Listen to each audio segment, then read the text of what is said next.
कश्मीर के, गोवा के, मेघालय वगैरह के गवर्नर रहे। उन्होंने बहुत साफ एक बार कहा, उनका एक इंटरव्यू मैंने सुना कि मोदी जी को भ्रष्टाचार से कोई परहेज नहीं है, उनको कोई आपत्ति नहीं होती है।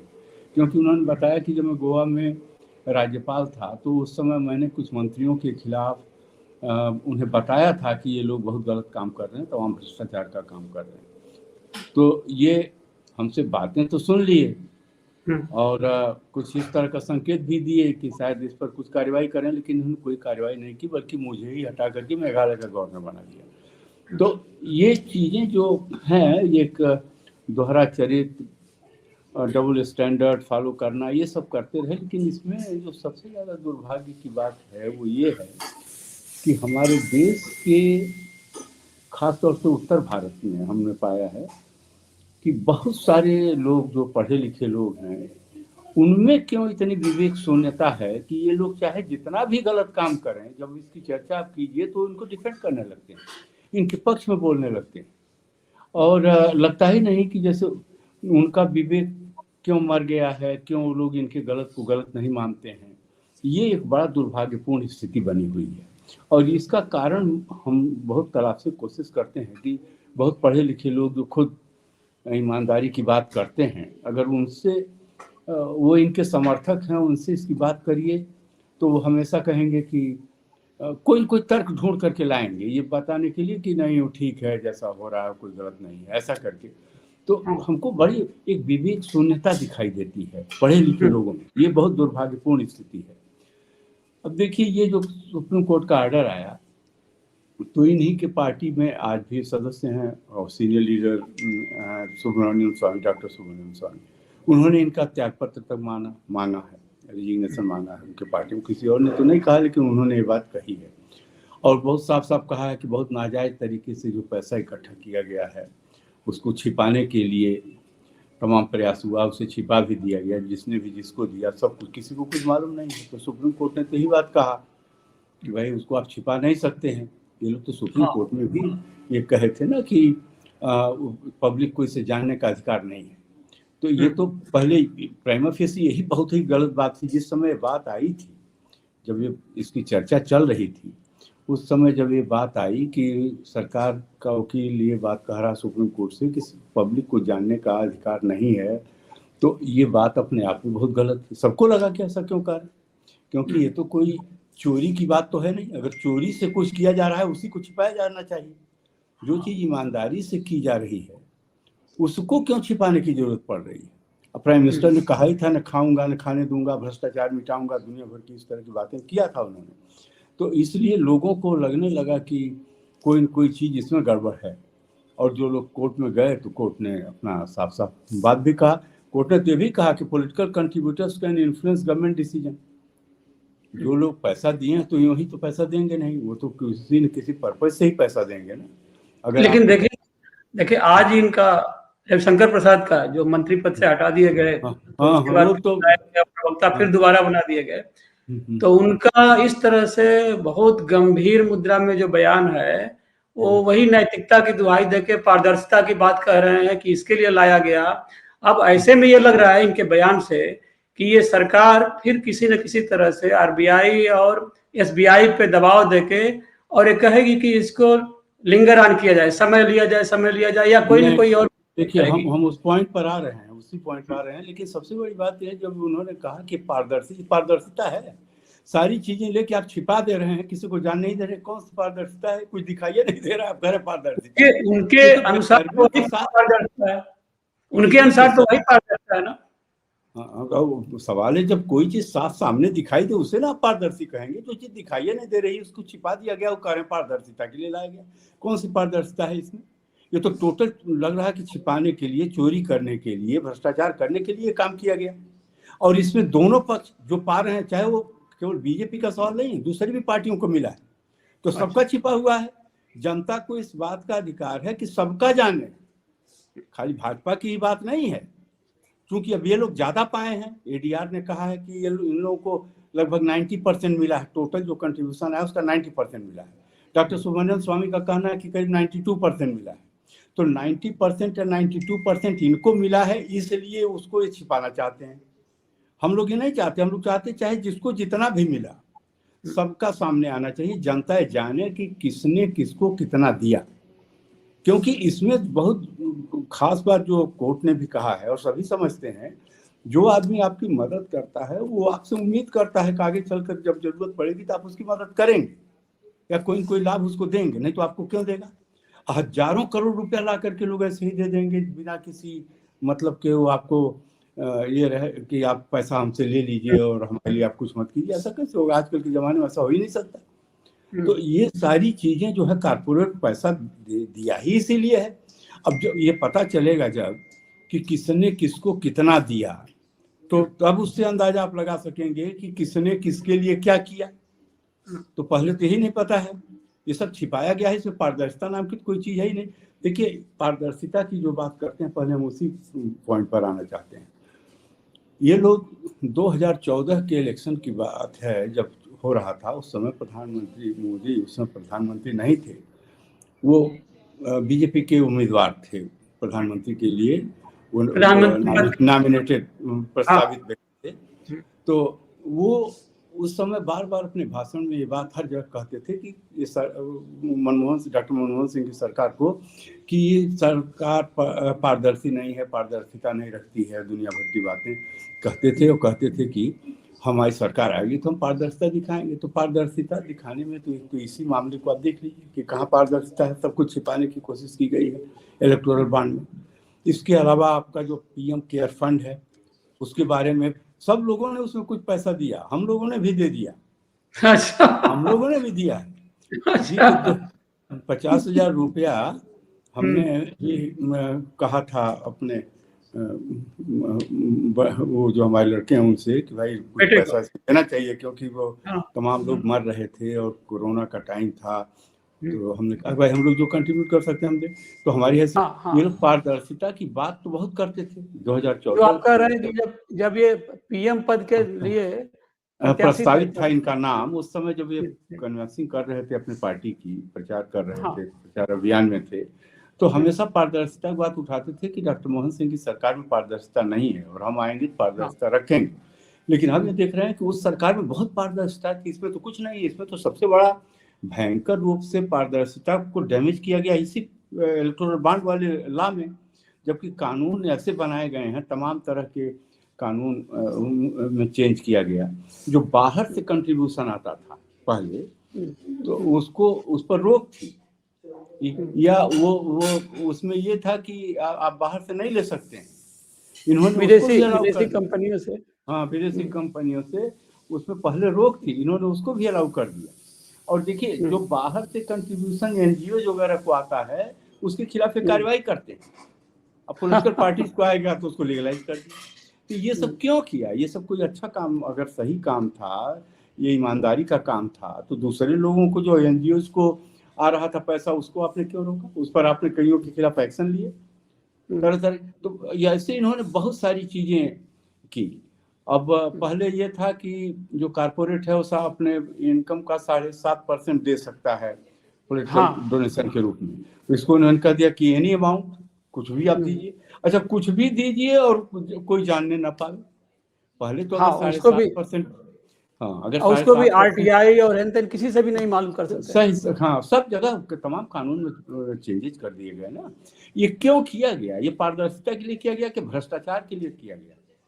ये तो बिल्कुल आपराधिक कृत्य था। सरकार ऐसा करती क्यों, तो किसी को पता है? हम लोगों को तो पता ही नहीं था कितने ज्यादा कानून तमाम बदल दिए गए हैं। केवल अपने विरोधियों के खिलाफ कार्रवाई करना। और सबसे ज्यादा दुख की बात मैं आपको बता रहा हूँ, जो सबसे ज्यादा पीड़ादायक है, पढ़े लिखे लोगों के द्वारा इन चीजों का समर्थन किया जाना, ये उससे भी ज्यादा पीड़ादायक है। ये क्यों कर रहे हैं? इन्होंने अपने विवेक को क्यों नष्ट कर दिया है? इनकी बुद्धि कहाँ गई हुई है कि हर गलत काम को सही बता रहे हैं? कौन सा ऐसा जादू है? क्यों ये लोग ऐसा कर रहे हैं? सबसे बड़े अपराधी वो हैं जो ऐसी चीजों को समर्थन कर रहे हैं।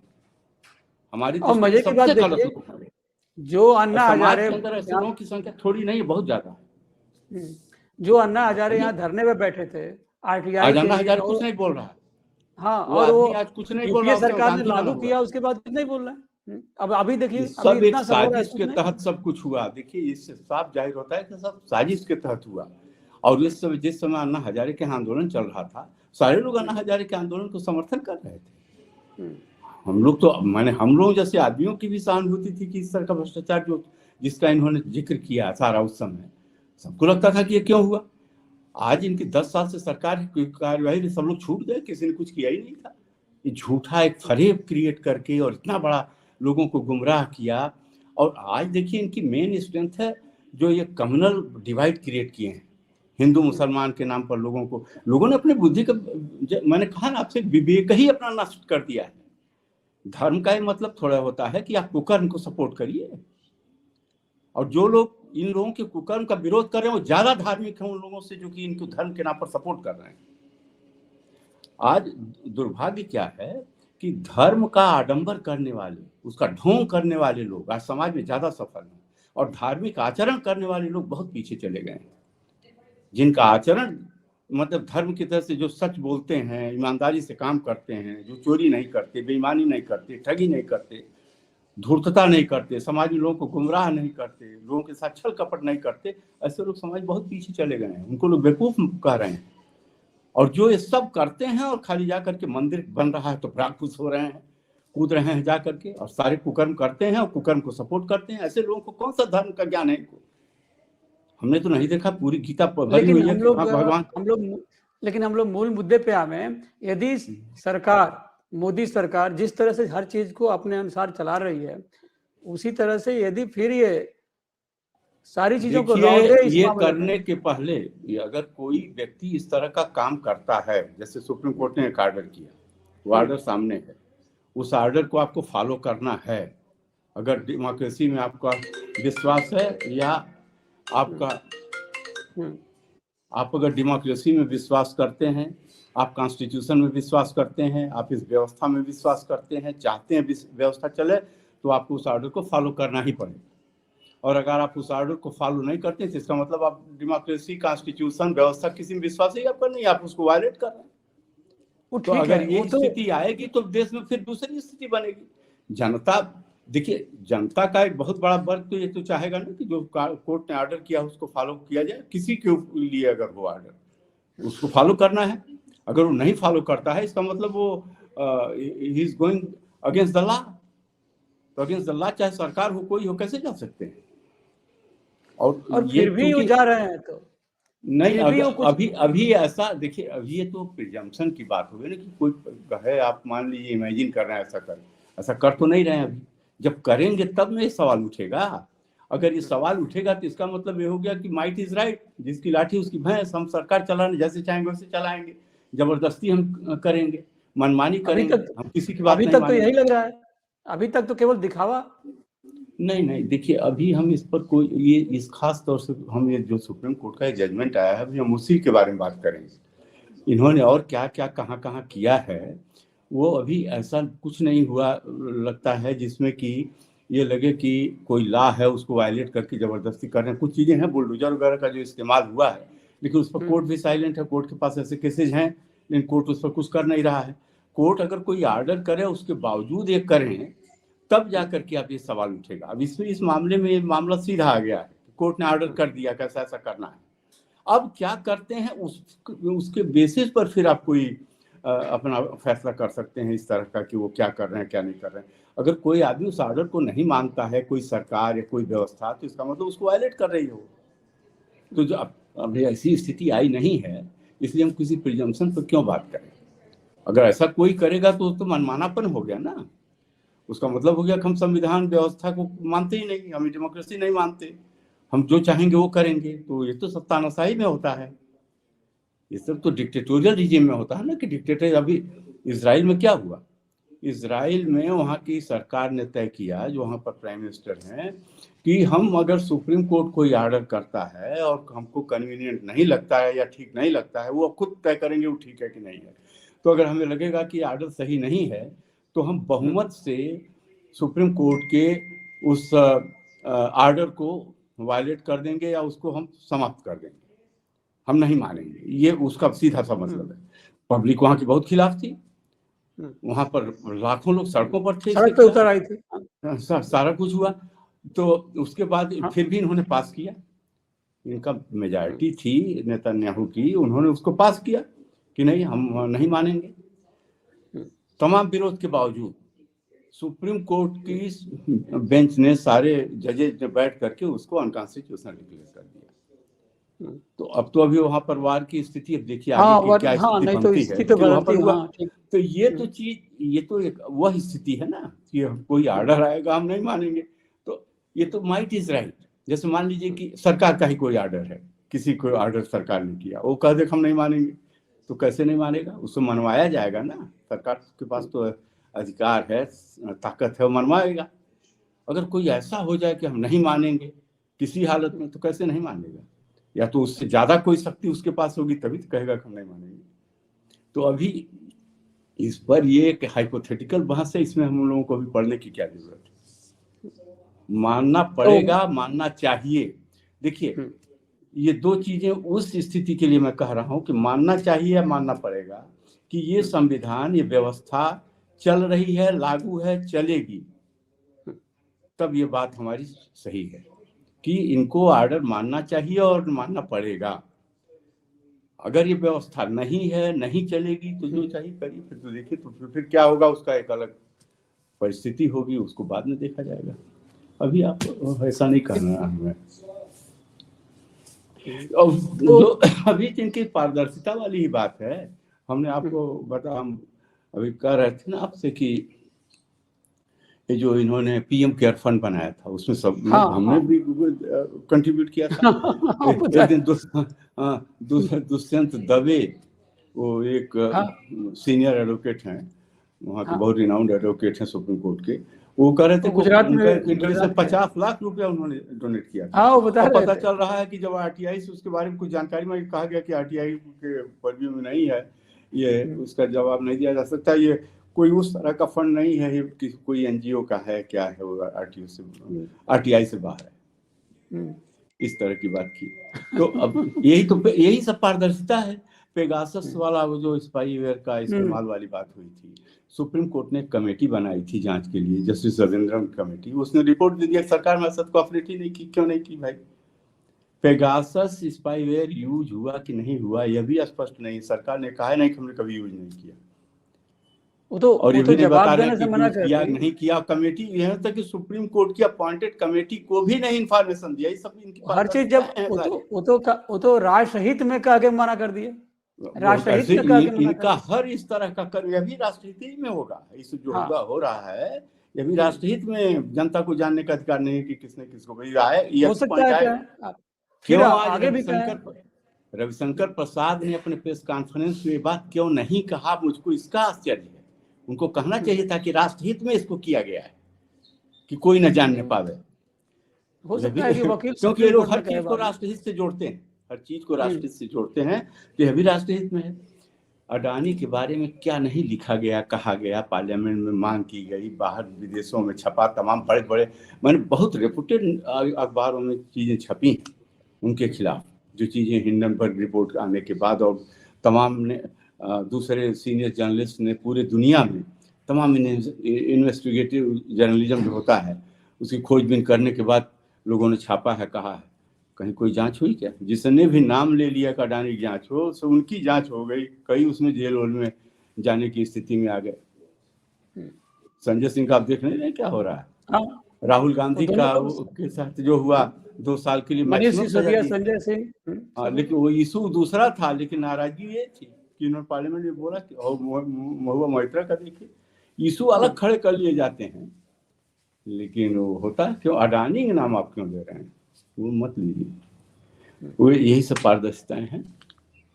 और इस तरह की इधर देखिए, उधर कल ये सुप्रीम कोर्ट का जजमेंट आया, और आज कांग्रेस का डाइवर्ट करने के लिए कांग्रेस का उधर ब्लॉक जो कांग्रेस का फ्रीज कर दिया है, वो पता चला है कि उनका सारा खाता ही फ्रीज कर दिया गया। कोई इनकम टैक्स का कोई मामला था 2018-19 का, कब का है वो हमें ठीक मालूम नहीं है।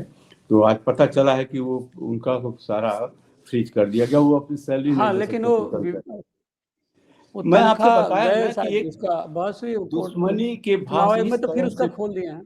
इस तरह से कोई भी सरकार कभी भी अपोजिशन के साथ दुश्मनी के भाव से काम नहीं करती रही। पहली सरकार है जिस तरह से ऑपरेट कर रही है।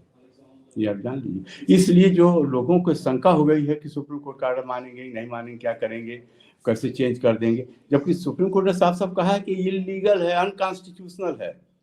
अनकॉन्स्टिट्यूशनल चीज को भी अगर मान लीजिए थोड़ी देर के लिए जो आप लोग सवाल उठा रहे हैं कि सरकार ना माने उस ऑर्डर को, तो क्या करेंगे? अगर ऐसी स्थिति भी आ रही है तो बहुत बड़ी दुर्भाग्यपूर्ण स्थिति है। भगवान जाने क्या होने वाला है, क्यों ऐसा हो रहा है। जो लोग अनुभवी रहे हैं और गुजरात में रहे हैं, वो जानते हैं और कह रहे हैं कि उसको, उस आदमी को जो करना है, गुजरात मॉडल से ही चल रहा है। गुजरात मॉडल से ही तो देश चल रहा है ना, यही सब गुजरात। उन लोगों का कहना है कि वो आदमी जो करना है वो सोच लिया है और आगे देखिए इसको भी किसी न किसी तरह से कुछ करेगा। चलिए देखिए, ठीक, हर चीज का एक लिमिट होती है, एक खास लिमिट होती है। कोई हो, कितना भी पावरफुल हो, इतिहास तो भरा हुआ है बहुत पावरफुल लोगों के, बहुत कुकृत्यों से। और हम खाली ये 100-200 साल, 1000, 5000, 2000, 4000 साल की बात नहीं, 5000, 10,000 साल पहले या उसके पहले भी तमाम वो जो पुराण लिखे गए हैं वो इतिहास ही हैं। पौराणिक काल का इतिहास में भी बहुत बड़े बड़े लोग पैदा हुए इस तरह के, जिन्होंने कह दिया, हम यहाँ तक डिक्लेयर किया मैं भगवान हूँ। अच्छा, वो उसके बाद जो चाहे किए, अब बाद में जो होगा वो आपको पता ही है। पौराणिक काल के इतिहास पढ़िए, यहाँ पर तो इनको से विष्णु का अवतार डिक्लेयर हो कर दिया है उसने। वो जो राम मंदिर बनवा रहा था वहाँ कोई व्यक्ति, कोई सम्मानित व्यक्ति है वो, चंपत राय, हाँ चंपत राय, उन्होंने विश्व हिंदू परिषद के हैं, वही तो सब वहाँ पे हैं मंदिर के। विष्णु तो का कुछ भी कर सकते हैं। बहुत बड़े अवतारी पुरुष हैं, इसीलिए तो सब हो रहा है। राम को भी अवतार ही माना जाता है, कृष्ण को भी अवतार माना, लेकिन उनकी पूरी व्याख्या दूसरे ढंग से होती है। लेकिन ये तो देखिए, हो रहा था उसका वो विरोध कर रहे थे, यहाँ सही को गलत करके काम हो रहा है। ये दूसरा अवतार हुआ, कलयुग का अवतार है ना ये। कलयुग के अवतार में तो हम लोग क्या ये मान के चलें कि कर दिया जाता है, तो क्या हम लोग ये मान के चलें कि पुरुष बली नहीं होता है, समय हो तो बलवान? वो ये मतलब एक सत्य है ये, लेकिन बलवान ऐसा भी, अभी समय कैसा आएगा, क्या करेगा, वो उसके बारे में तो अभी आप नहीं जानते ना। ये अंतिम नहीं है, जो चल रहा है वो सब अंतिम नहीं, कुछ भी अंतिम नहीं है। दुनिया में बहुत सारी चीजें होती रहती हैं, घटनाक्रम चलते रहते हैं, तो वो बात तो अपनी जगह पर सही है, लेकिन वो हमेशा के लिए एक ही जैसा रहेगा ऐसा भी तो नहीं है, हमेशा परिवर्तन तो होता ही। हाँ, समय बदलेगा। ये उम्मीद करते हैं। परिवर्तन होना ही है, तो उसको थोड़ा हम आप कोई नहीं रोक पाएगा, चाहे कितना किसी के पास ताकत हो तो नहीं रुकेगा, वो होता है ना। हाँ, हम आपको इस तरह का, क्योंकि राम की मंदिर बनाना और इस तरह की बात करना ये लोग करते हैं, इसलिए कोट कर दे रहे हैं।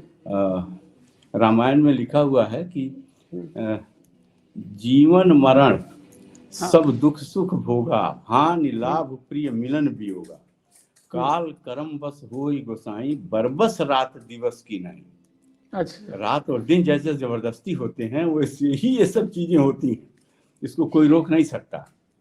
तो ये बात बता, वो महाराज दशरथ जी के जो प्राइम मिनिस्टर थे सुमंत जी, उन्होंने ये बात कही उनसे कि ये तो होता है जो क्योंकि बहुत सारी चीजें हैं जो बियॉन्ड कंट्रोल होती ही है, तो ये प्रकृति का अपना नियम है, वो अपने समय के हिसाब से अपना काम करती है।